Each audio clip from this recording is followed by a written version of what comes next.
So we're focusing on the New Zealanders lining up at Doomben today, and Michael Maxworthy is our correspondent there that we're going to welcome into the program. Morning, Michael, how are you? Hello, Jason. I'm well. All good, I can report. I've just been down to the shop to get the coffee and the sun shining brightly. Beautiful weather for the big day back at Doomben today for the girls. We've been really enjoying the coverage out of Queensland, particularly when New Zealand train runners pick up the Group 1s. How impressive you've been with the Bostonian going back-to-back in the sprint features so far? Oh, look, it's just extraordinary how he just loves this place. He's an honorary Queenslander, there's no doubt about that. And I heard Tony Pike on the radio this morning. He's bullish about the horse winning again in the Stradbroke in 7 days' time, Jason. He's concerned about the weight, but he's right in what he says. We look at the weights of the Stradbroke over the years. It's been a lightweights race, but because of the handicaps this year and no superstar running at the top level, Group 1 horses other than him, there's probably only going to be a 5 kilogram spread between bottom and top. So I think it gives the Bostonian another great chance to pick up another Group 1 here in Brisbane. He's $6 futures favourites on tab.co.nz for the Stradbroke at the Bostonian. You can go online to find those odds, the futures betting tab. Okay, focusing on the racing today, and of course the Queensland Oaks, a race that has produced some incredible horses. And of course Winx is the most recent horse that has reached immortal status that we can link to the Queensland Oaks. How about in race 8 this year, sponsored by Treasury Brisbane? Yes, Jason, this was the first of the series of Group 1s for the Great Winx back in 2015.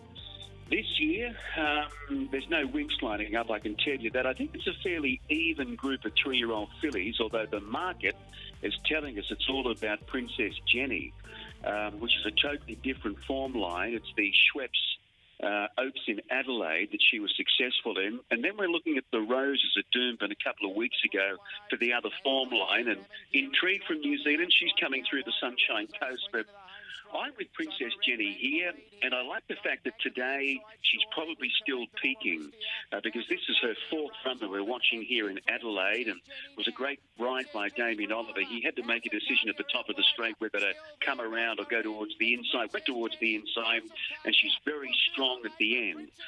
We saw Egg Tart do something similar 2 years ago. She won this race in Adelaide, and exactly 4 weeks later she came here to win the Oaks. So there was a precedent set there. And I just think from the gate, I think she's still on the way up, Princess Jenny, so I'm going her way. Of the others, Jason, Oliferous, I thought she was the best performer out of the Roses the other day, running second behind Atana. So I've got her in for second. We're also throwing in number 17 now that she's got to start on the white turf. Now, she sat outside the leader in the Roses, and it didn't suit her at all. I'm sure they're going to ride her back a little bit, as they did in the Packer Plate at Randwick when she ran on from last. And then I'm throwing in number 3, Atana. So 1, 2, 17 and 3. And there is a push for Intrigue. I know the form lines through King Arthur and Bobby D were not so good after last Saturday at Eagle Farm, but there's something to like about this filly. She's got a nice turn of acceleration, and I think back up on top of the ground today, our Intrigue can also run well. Yeah, the provocative connections who had success in the Oaks a few years ago, combining there with Intrigue, or our Intrigue as she is in Australia. And Tony Pike has always had this race in mind for her, and she was brilliant before she got beaten by Lord Arthur, and then she's managed to have success in Australia. That's the Oaks. Race number 6 is a competitive affair earlier on in the card. It's the innovative higher Spare Chief handicap listed level over the 1350, and Intuition is the $4.50 favourite, with Mr. Marbelos and Natch showing up at $5.50. How did you assess this, Michael? Yeah, and Tony Pike gave Ever Loyal a little bit of a push this morning. Of course, he had a few injuries and had a year off, but he's returned in pretty good order. And he was in the race the other day, the Tie Zone 1, Jason. He was a number of horses that were interfered with in that particular race. There was a lot of trouble. And Tony's put blinkers on Ever Loyal first time. And I was glad to hear this morning that he's going to push on with him, because I want a bit of speed on here. The speed will be Mr. Marble Lose. Natch will go forward and hopefully ever loyal. I think that'll set it up for Intuition number 4. Now, this horse has been in fabulous form for the boys in blue Godolphin.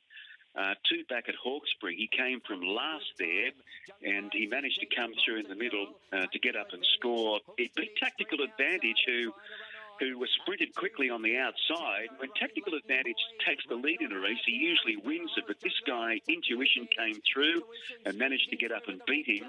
And then he went to Scone, and although he only ran 6th there in Molluscan Star behind Trekking, again, it was a top performance. He went back to last from a very wide gate. He gave the leaders about 12 lengths at the top of the straight and eventually ran Trekking to 2.8. So we want speed for him today. But I reckon at that price, they did bet $5, I think, earlier in the week, around about $4.50 each way. We can back him all day. I think he represents one of the better bets on the card. Race 6, number 4, Intuition. You're looking forward to that particular race. I think Ever Loyal, you definitely want to be giving that horse one more chance alongside Michael Maxworthy's top pick for James McDonald and the Godolphin Intuition. Moving on to race number 7, and I sense you've got a play for us here, Michael. Yeah, Madame Rouge, number 16, looks extremely well weighted here. She also comes out of the Scone Carnival. She ran second behind Denise's Joy, and that followed some terrific autumn form in the Light Fingers, the Surround, the PJ Bell. And at Scone, when she ran second to Ready for Profit, she had 59 kilos. Well, she drops here to 54, which is significant. And I think she's got a little bit of speed to offset a slightly awkward gate. So I think she represents the other good thing on the card, Jason.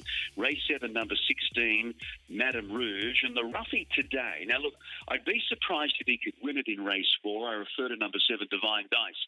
But I think around about $4 the place. There's a field of 8 to line up here.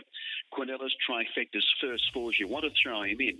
He's nowhere near the best horse, but he's the only leader. And there's a number of these horses, Viridine, I Am Excited, Brave Song.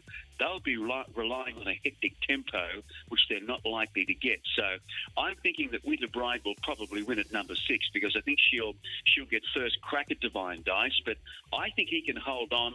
I think he's around about a $26 chance and 4 for the place. So the roughie today, or the value runner, race 4, number 7, Divine Dice. Outstanding. Thanks, Michael, for picking up the phone a fraction early. Hopefully you've still got some of that coffee left in a warm state. Michael Maxworthy, Maxie there, giving us his suggested bets, which, well, as best as race 7, Madame Rouge, horse 16, and other plays on the day. Starting race 4 with Divine Dice, 6 Intuition, James McDonald, and in the 8th, Princess Jenny, the Oaks, Damien Oliver. Tegan Harrison will ride Divine Dice.